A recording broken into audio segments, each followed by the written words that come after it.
I worked in DBM for an entire administration nung term ni President Aquino. So ako yung nag-head nung technical unit. So yung technical unit basically yung in charge doon sa budget policies throughout the whole budget process, simula sa pag-prepare habang undergo ng legislation, execution, yan. So, yung mga budget request, kami po yung isa sa mga teams na nagre-review ng mga budget releases. So, all in all, medyo nadaanan ko na halos lahat ng budgets ng lahat ng ahensya, pati yung mga subsidies ng GOCC, subsidies ng LGU. So, yan. Kaya po tayo familiar sa pagbabasa ng national budget. Okay, sige, pag-usapan natin. Tama ba itong claim nitong si dating Pangulong Rodrigo Duterte? O tama ba yung sinasabi nitong si Bongbong Marcos na nagsisinungaling ito si Digong? Baka naman kasi may bahid ng katotohanan yung sinasabi ni Digong. Actually, dalawang dokumento kasing magkaibang dokumento yung pinag-uusapan ni President Duterte at ni President Bongbong Marcos. Yung sinasabi kasi, kung ang basihan natin ay yung podcast ni former President Duterte with Representative Ungab, na pinag-uusapan daw, di umano doon yung may mga blank entry sa national budget. Pero yung specific document na nire-refer doon sa usapin na iyon, yung Bicameral Conference Committee Report o yung version ng budget na naratify ng BICAM. Yung sagot naman ni President Marcos, iba rin ang pinanggagalingan niya. In fact, kahit yung sagot rin later ni ES Bersamin, ang sinasabi nila, walang blanco sa GAA. So, ibang dokumento po yun. So, ngayon, ano ba talaga yung totoo?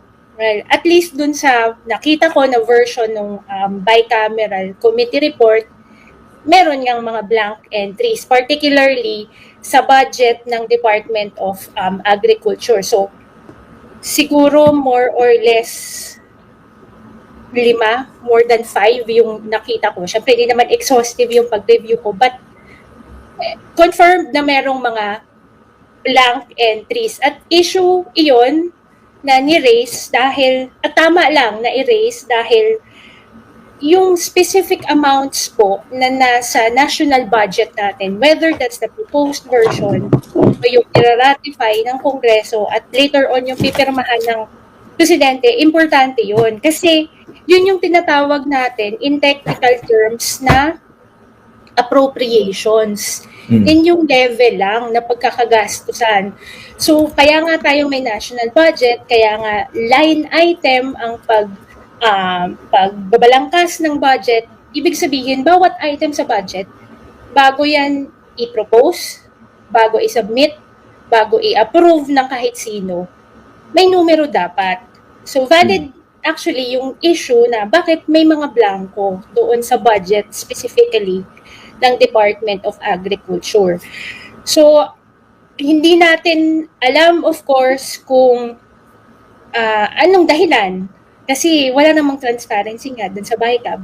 Hindi naman natin nasubaybayan yung deliberations. Hindi naman natin nakita rin yung kabuuang report. Better yet, yung enrolled bill. Yung pagkatapos na pirmahan, yung version ng national budget na na-transmit ng Kongreso sa Malacanang para pirmahan ng Presidente. At yun yung magiging GAA o General Appropriations. Okay.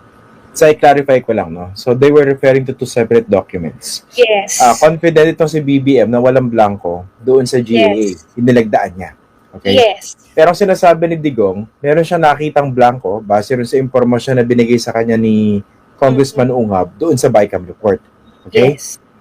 Okay, assuming, sabi mo, nakita mo mismo yung BICAM report, no? Talaga meron siyang blank entries. Was that the official copy? Ito ba yung kopya na pinagbasihan whether i-approve ng both houses of Congress yung BICAM report? Ito ba yung version na yan? I saw the version that had signatures of the BICAM members. So may blank talaga? Oo. So I suppose official yun, pero yun nga, may mga blanks. At ang mga blanks na to ay specifically doon sa section on the amendments sa budget ng Department of Agriculture. Okay.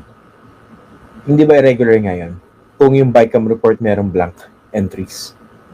Yes, sa totoo lang sa trabaho ko rin sa pagbabantay rin ng budget during budget legislation.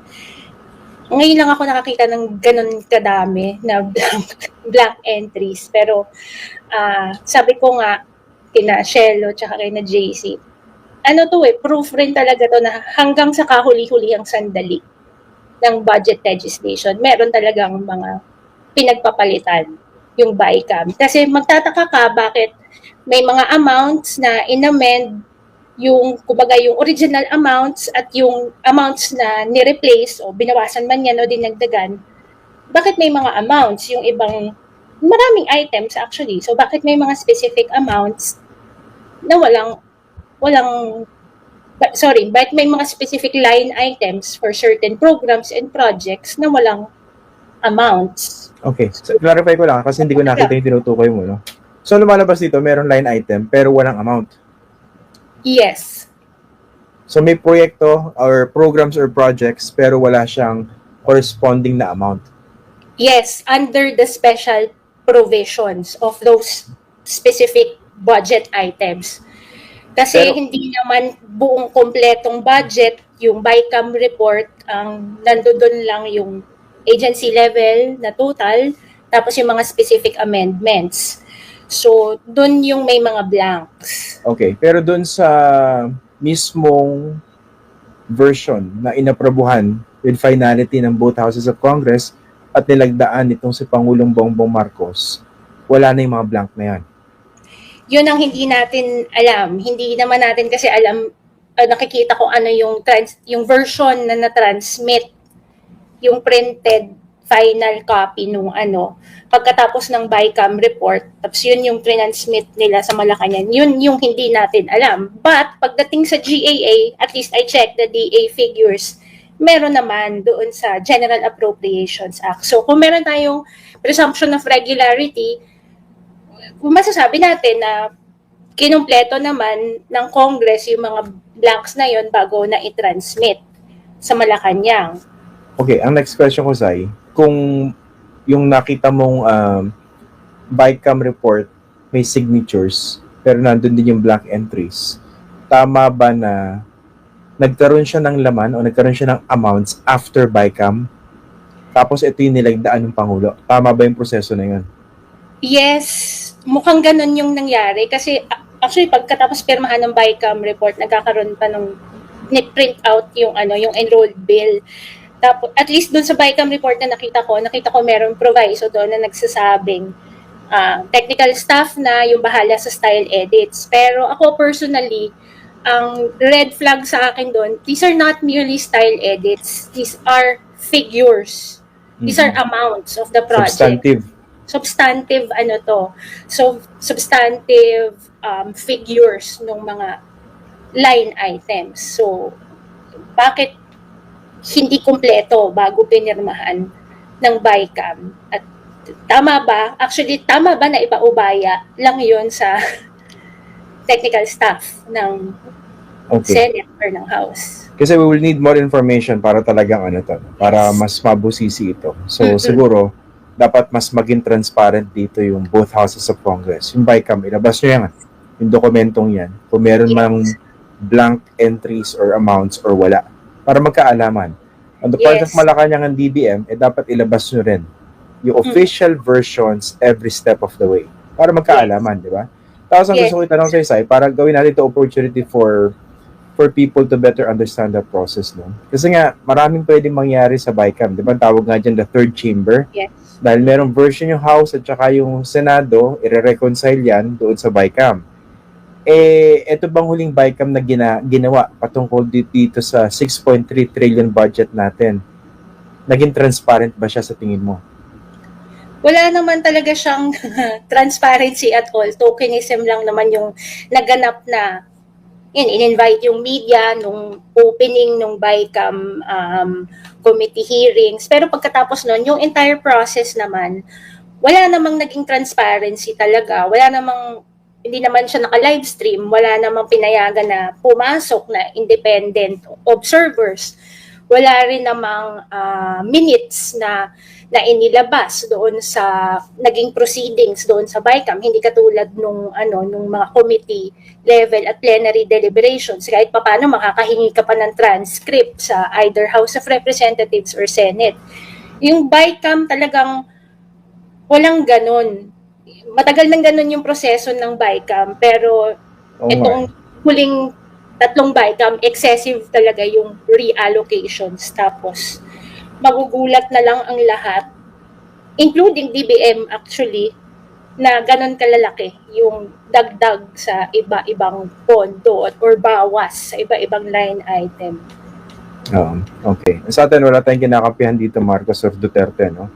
Kasi tinan natin sino yung sasabi ng tama at sino hindi ipokrito. Kasi marami din naman butas dun sa mga budget na inilabas o naaprubahan ni dating Pangulong Rodrigo Duterte. Pero it doesn't mean na pwede siya magsisinungaling o hindi rito. Again, we need to get more information. Pero ang punto ko, ano ba pwedeng gawin natin para mas maging transparent naman yung proseso?